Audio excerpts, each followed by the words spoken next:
Okay, welcome back. Now, Glenn, you notice hasn't been on the show for a little while. Yeah. You were going around gallivanting around Europe. Yeah. What bikes were you riding in Europe? He had to go there, hey. My mate Pete, I've got to tell you this, went and bought a VW Caddy or something like that for 500 euros. We took 5 of us in that car. We did 6,000 kilometers across Germany, France, Belgium. It was fantastic. And no, I didn't ride any motorcycle. No, so 3 weeks of not riding a motorbike and being crammed in a car. Well, you notice I was vibrating when I got back, and I made sure it was the first thing I did. I think I put up a post saying, looking forward to seeing friends, family, and motorcycles, not necessarily in that order.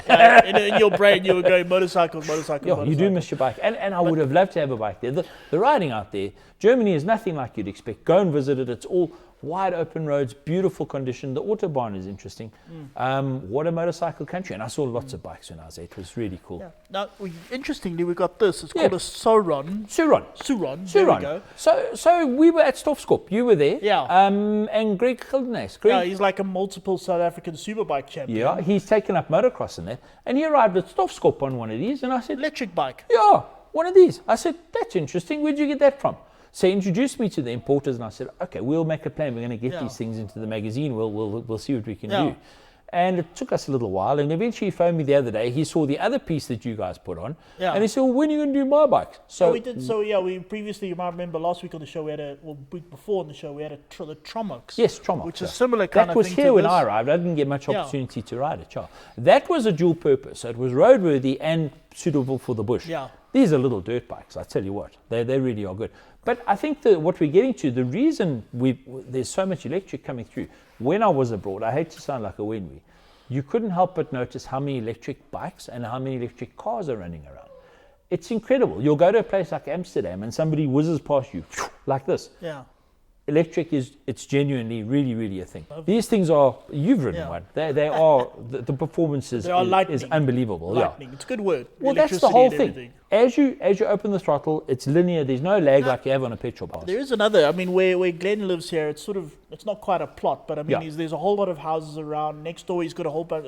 His next door neighbor's got a whole bunch of rare Arabian horses. Arabian stallions. Cost $1 billion each and all sorts of things. He's a good guy, though. Yeah. Good guy.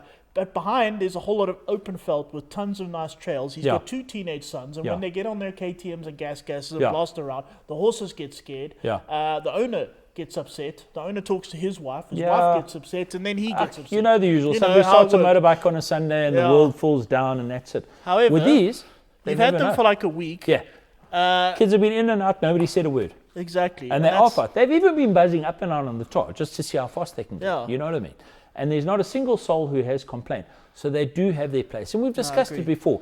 Places like bicycle trails might start opening, Yeah, they really are. Some of the BMX tracks correct. already housing estates. You can't ride your traditional dirt bike there, but you can hop onto one of these, do your training, and then jump on. But there's still that little thing around the price, Don. Let's talk about that. As of yet, they don't make the volumes to justify dropping the prices too much.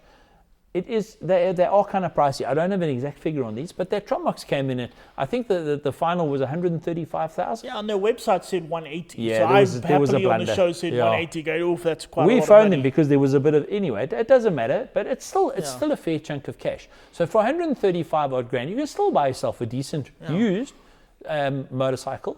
And that's what people are going to have to get their heads around, as simple as But you buy it for like whatever it is, 130. Yes. I mean, that Tromox, for example, 139. Correct. But then you don't really spend a lot of money after that. There's chains, brake pads, tires, no fluids, no petrol, no radiators, no oil, but no you need to charge it. servicing. And in SA, without sounding like one of those, it can be a bit of a challenge. And one of the standard jokes, those stock Vogs, they go to the motocross track, the guys take their generators along, and the generator... So I'm not knocking anybody here. It is what it is, and it's technology that the Europeans have certainly embraced it. We haven't quite got there yet, but maybe. The one thing against it here, and I hope I'm not waffling too much, we do travel vast distances. So for example, the road bikes, absolutely. So in Berlin or wherever it was that I was in Amsterdam, the people are obviously commuting short distances. Absolutely perfect. The moment you want to go from, let's say, from Benoni to Johannesburg, you think, am I going to make it? That's where the trouble is. You've got to get there and come back. It's far, and we do higher speeds. Yes. I mean, we got like the CEO 5 scooter from BMW, which is brilliant. It's excellent. I don't care. I got flack for saying electric bike, but it's brilliant. Yeah. The problem is if we ride like a South African. Yes. You're going to sort of, I mean, the average commute in South Africa is 30 kilometers. Nobody wants to ride in eco mode. You want to ride fast because it's lekker. It's right. We ride fast magazine, gold dang it. They say, there we go. So electric is a thing. It's super exciting. It's getting better all the time. I am a fan of these, the off-road ones. Absolutely. I do think that they definitely have a decent place, Well, what I'm going to do now, I'm going to get hold of these fellas and say, can we keep it, please, and take it up and down the pass? Brett's Neck Pass. Brett's Neck Pass. So, okay, we're going to see if we can make it. If somebody finds a bunch of electric bikes and some skeletons, we ran out of electricity. That's us. We ran out of water, electricity. But you know what? There are those overhead power lines. Maybe we can find a clever zama. Okay. So stay tuned for that very soon.